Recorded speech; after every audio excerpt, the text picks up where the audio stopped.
На водоемы в окрестностях Якутска повышенный сезонный спрос. Заняты все места вблизи озер. Роман Протодьяконов вместе с друзьями в тайге уже неделю. Отлучаются только на работу. Все остальное время проводят в ожидании прилета утки. Словами не опишешь.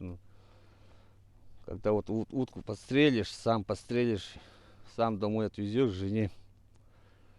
Сам будешь кушать. Самый активный период для охоты – сумерки. Перелетные стаи приземляются ненадолго. В это время года ночи очень короткие. Уже 9, около 10 часов вечера слышны выстрелы, но мы ждем. Острое зрение птиц заставляет охотников тщательно прятаться. Для этого используют скоротки и маскировочную одежду. Еще дичь можно приманить с помощью подсадной утки и манков, кроме тех, что запрещены по закону. Это одна из самых распространенных снастей браконьеров. Электрический манок считается самым легким способом добычи пернатой дичи. Но очень часто на искусственные звуки приходят охотинспекторы. Применение таких устройств относится к разряду тяжких правонарушений. Производится изъятие охотничьего ружья Бенелли Комфорт. Вместе с изъятием оружия составляется административный протокол. Нарушителю предстоит выплатить штраф. К тому же грозит лишение права охоты сроком до 1,5 лет. Зашли в озеро, там скрадок, а в скрадке там на ветке висело это устройство.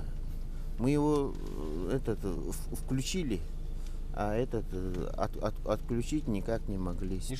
Так и сидели. Лишение права охоты – наказание новое и самое суровое в отношении браконьеров. Таков ответ законодателей на массовое применение электронных устройств. Они свободно продаются в магазинах, но строго запрещены на охоте и предназначены только для научных целей.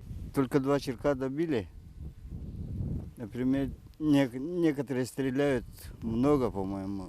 Они электроманки используют. В компании Ивана Налыяхова охотится 6 человек. Всем вместе на вечерней зорке удалось добыть только 2 уток. Совсем другой улов у соседей по озеру. Правда, с той стороны не смолкает электронный звук. Раз мы платим билет, да, все эти, можно было использовать электроманки. Конечно, лучше было бы. Подобные ограничения – мера вынужденная, объясняют на дежурных рейдах экологи. Численность уток неуклонно снижается. И в большей степени из-за увеличения хозяйственной деятельности людей. Также среди причин глобальное потепление и массовый отстрел на охоте с применением запрещенных средств. Есть разные электроманки. Есть электронные устройства, так называемый плюрофон. Они очень сильные, действуют ультразвуком.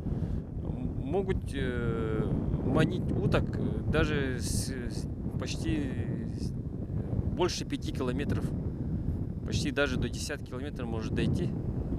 Утка откликается на этот звук и идет прямо на звук.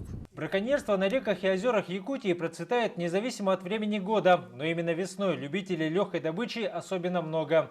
Перелетные птицы находятся под прицелом охотников. Сами охотники под контролем строгой инспекции. Избежать встречи с которой становится все сложнее. Надзорное ведомство пережило реорганизацию путем слияния с Министерством охраны природы. Сейчас, когда мы перешли в Министерство охраны природы, когда полномочия по регулированию, сохранению охотничьих ресурсов переданы в Министерство охраны природы, в каждом районе будет много инспекторов. Минимум 3-4. Здравствуйте, товарищи охотники. Лимит на одну путевку – 7 гусей и 30 селезней. Отстрел самок категорически запрещен. Но вместе с этим охотничьим трофеем инспекторы находят оружие без документов. К тому же подозрение вызывает состояние самих охотников. У меня есть все документы. На охоту приехал, сейчас принесут документы. Адрес, место жительства. Какая разница? Выпускник биолого-географического факультета, представитель профессиональной династии Михаил Семенов досконально разбирается в схеме расположения многочисленных озер. От глаз инспектора не ускользает ни одно укромное место. За годы службы встречал много разных нарушений. От некоторых агрессивно настроенных вооруженных браконьеров приходилось защищаться. Люди реагируют по-разному. Кто-то, можно сказать, очень негативно. Кто-то доброжелательно предоставляет все документы, также с нами разговаривает. И на такой хорошей ноте мы обращаемся с ними. Этой весной защитники природы провели более 50 рейдов. Столько же составлено протоколов о правонарушениях. Впрочем, дисциплина повышается. С чувством гордости отмечают экологи. Большинство охотников предпочитает не омрачать поездку на отдых. Браконьерство — это никакого комфорта нет, потому что человек видит УАЗики, допустим, ребят с кокардами начинают напрягаться, это уже не отдых, это уже, скажем, стресс. Поэтому, наверное, это нехорошо. Этот весенний сезон в долине Туймада наименее удачен. Воды в озерах почти нет, некоторые водоемы пересохли. Возможно, ситуация изменится с началом ледохода на Лене. Нужно запастись терпением и ждать. Основной поток еще не подошел, поэтому сидим, ждем. Со дня на день. Надеемся, что все будет удачно, все будет хорошо. Ну и БНА будет с нами.